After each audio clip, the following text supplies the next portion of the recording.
out of Variety, talking about Disney Goths and what the company might actually be wanting to, let's say, play towards. Yes, it might just be Disney adult goths. It might just be people who are into the occult, witches, Wiccan, crazy stuff. But this one out of Variety right here, Disney unveils new animated film Hexed, set 2026 release date by Jack Dunn. Hexed. All right. Walt Disney Animation Studios has unveiled the title and logline for its latest original film, Hexed. Disney Animation's chief creative officer, Jared Bush, revealed the project Saturday during Destination D23, a journey around the world of Disney in Orlando, Florida. Josie Trinidad, Zootopia Plus, I guess, and Jason Ham, Moana 2, are set to direct the film, while Roy Conley and Juan Pablo Reyes, Lancaster Jones, will serve as producers. The official logline for Hexed reads as follows. An awkward teenage boy and his type A mom discover what makes him unusual. Might just be his magical powers that will turn their lives and a secret world of magic upside down. Sounds... I'm shocked it's about a guy. How do you know? I bet you it was a girl in the beginning, and then his magical powers might be the ability to delude himself about that. So who knows? I'm not sure what Hexed entails, and the logline is very vague. And we know that these projects, they could change. It's pretty late in the game, but they can change greatly. But with a title like Hexed, one can only imagine what they're doing. And again, this follows a long line here of different projects that are, they have these kind of occult or witch or Wiccan kind of themes right here. There you go. What about Agatha All Along? We just saw all that, and it's a very witch-driven show, and Variety, I guess, had some commentary on that. That was the gayest Marvel ever. I'm looking forward to a new revival called My Friend Wicca, the story of a cult and the boy who loved it. And look what they rated as. TV 14. They intend this to be seen by 14-year-olds. Revenge is not sure about that. Look at The Acolyte. Look at, this is not, Disney has been going on and on and on with witches for a while now. And you know exactly why, because you know exactly who the creatives are behind these things. It's a bunch of girls who never got over their goth phase in high school, and they think they're witches, and they think like life is pain, and they want to do all that stuff, and they're bringing it to their work because it's all they know, because all they know how to do is write about themselves. Yeah.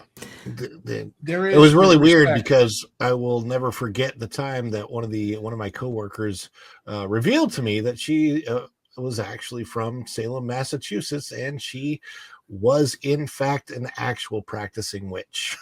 I hope she got it right someday. All this practicing worries me. Well, and if you wanted to go ahead and practice, go ahead.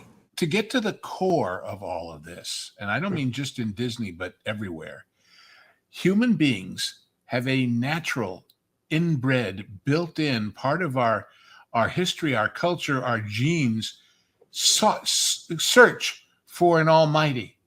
But if you absolutely hate the idea of organized religion, you got to fill that gap some kind of way. And that's where all this stuff comes from, is people saying, well, I'll do anything but I won't do that, so I'll do all this other stuff. And by the way, notice to all modern day gothy people who think they're gothy, the original goth people had black hair, not blue. Yes, that's true. Emos have blue hair. Get it right. Yes, I will admit there was a Teen Marv goth phase. So. Oh, I see, Marvin. I'm not proud of it, Vash, but it happened. It's part of my history. Can see it, Marvin. I could definitely see it for sure, especially when I roll my eyes at these kids today. Like you don't know what the real darkness is. Yeah, in goth, no one can hear you flood the gift shop. Exactly, and let's go ahead and talk about that gift shop right there, because I think that's also relevant to this story. if we remember that gift shop, Marvin, you remember this story right here. Do you remember the AI artwork, right, that used to be up in the rafters of the gift shop? By the way, we're still looking for a more permanent replacement, by the way. Even after because they're building the greatest piece of original art that's ever existed, according to Kim Irvine, who then quickly retired so that she never has to face those words. That's a very good point right there. And what did they replace it with? They replaced it with tarot cards. Well, again, magic, mysticism, tarot cards have always been associated with the Haunted Mansion. Go ahead. That fits the Madame Leota character. Right. I just was surprised that was the piece that they decided to go ahead and replace the terrible AI artwork with, and apparently now there are tarot cards all along the upper rafters of that room right there. And then finally we get to Villain's Land. Now, Villain's Land's very interesting because we did get additional information over there at Destination D23, and the Imagineers working on the project, which conjured trust us, folks. Is that like shape language? And Lou, that's the point I want to go ahead and bring up here. The Imagineers did detail a lot of details related to this project, including what kind of architectural style that they're going to be using for this. They're going to be doing an Art Nouveau style, and the term that they used for this was conjured architecture. Not corrupted, not twisted, not dark. Conjured architecture. Again, it's all these little tells, it's all these little signs, it's all these little things that are pointing their audience in a specific direction. And at this point, it's kind of unmistakable. It's kind of in your face. And it makes me a little bit unsettled. Well, the emphasis on the word con comes to mind. I'm going to look. There is a market for the dark and the macabre, right? But there's another theme park in Orlando that does it perfectly already. And that's Universal, because they have Halloween Horror Nights, which is exactly that aesthetic, and they have Dark Universe now all year long. It's made for those people because it's made for the actual, like those actual people. It's not made for the blue hair septum rings who want PG goth, which is what you're going to get out of Disney, which is what you're going to get out of Villain's Land. It's what you get from any kind of Halloween hijinks at Disney, because they have to keep it family friendly, and they should. To that point, I'm just saying Disney should not, be delving into that, because if people want that, if they're adults or older teens and they want that, they can go to Universal and get that. And they'll always be playing runner-up. They'll always be playing catch-up. As I've said from the beginning, if Disney wanted to do a Villain's Land, it should be funny. It should be amusing, because all the Disney villains, as evil as they are, all have a comeuppance because they're idiots. Yeah. And because they're stumbling over themselves, and because they overreach and they overdo. And the idea that you're going to outscare HHN is just insane. Well, and they shouldn't be trying to scare anyone. They're Disney. And also, like, this land, this artwork right there, that's Dark Universe, essentially. Like, it only not done nearly as well. Well, so, with bloomin' onions thrown in. But anyway. And that's why I think they are going with the kind of the Art Nouveau style, right? Because they have to set this apart from Dark Universe, because that will be the immediate comparison. So instead of giving you a traditional, what you would think, Dark Universe. I'm sorry. A whole heck of a lot of Harry Potter at Epic Universe is Art Nouveau. Yeah. That's a fair point right there. I wonder, when I look at the Art Nouveau style, and we're going to be having a bigger discussion about this on That Park Place, I can guarantee you. But I do wonder, it's like, what villain that exists in Disney's canon you associate with Art Nouveau? There's a lot of architectural styles that I associate with many of the villains. Art Nouveau doesn't come to mind, and I do wonder why they're actually doing that. Anyway, that's besides the point.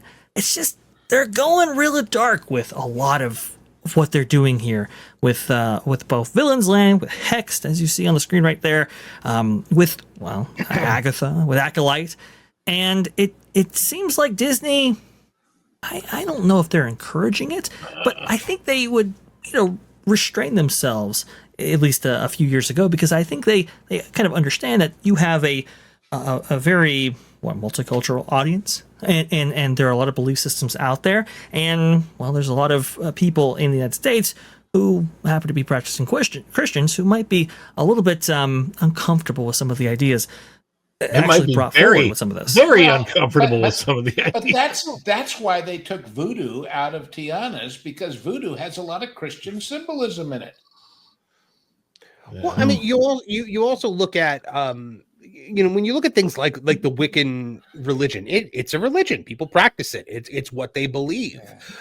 So when you start inserting that into theme park attractions, at the same point, you have to start asking, well, how would you guys feel if you started inserting, Christian or Jewish or Muslim, religious stuff into theme park attractions? You wouldn't like that very much. It's the same thing. It's still like, inserting religion into things. And let's take the classic example. There is no Islam in the Morocco pavilion, except for the fact that Islam bans any representation of animals or human beings, and therefore it's all geometric. Aside from that, no. The only Islamic thing I have ever found in the Morocco pavilion is that in all of the tile art, there is one cracked tile, because according to Muslim law, nothing can ever be perfect unless created by Allah. So every single piece of the mosaic art has one cracked tile in it. And there are, at the UN in New York, there are these huge tapestries hanging in the main lobby, and they all allegedly have a dropped stitch on purpose for that same reason. So, Interesting. I mean, you used to have some of this stuff, but it was never quite in your face. It was always subtle. It was always subdued. Like you said, Marvin, I love that example right there.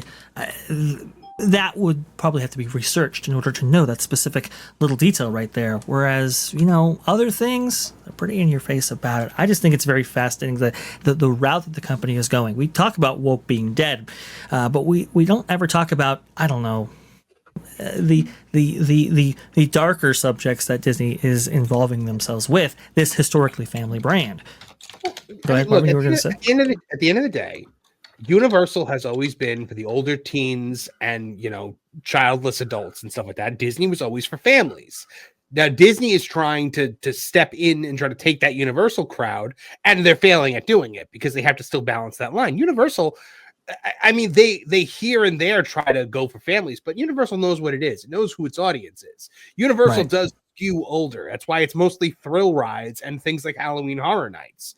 If you try to be both, you won't have an identity. By the way, according to Pew Research in 2014, 0.3% of U.S. population identifies as pagan or Wiccan.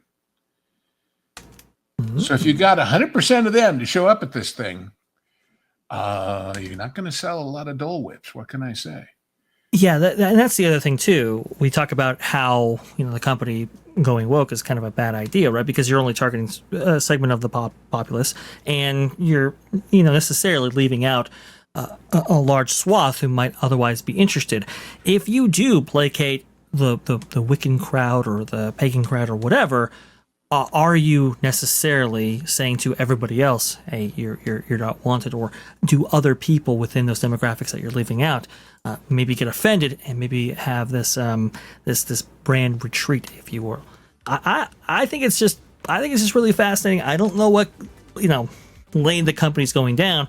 I just know about the recent history and the projects they have going forward, and I don't know. It's just it makes a lot of people feel uncomfortable, that is for sure. But we're going to be having a lot more coverage on Villains Land and so many of these other projects over there on That Park Place. So be sure to subscribe for all the news that should be fun. Thanks for watching That Park Place News. For more information, consider checking out www.thatparkplace.com. And don't forget to subscribe, share, like, and send this out on your favorite social media accounts.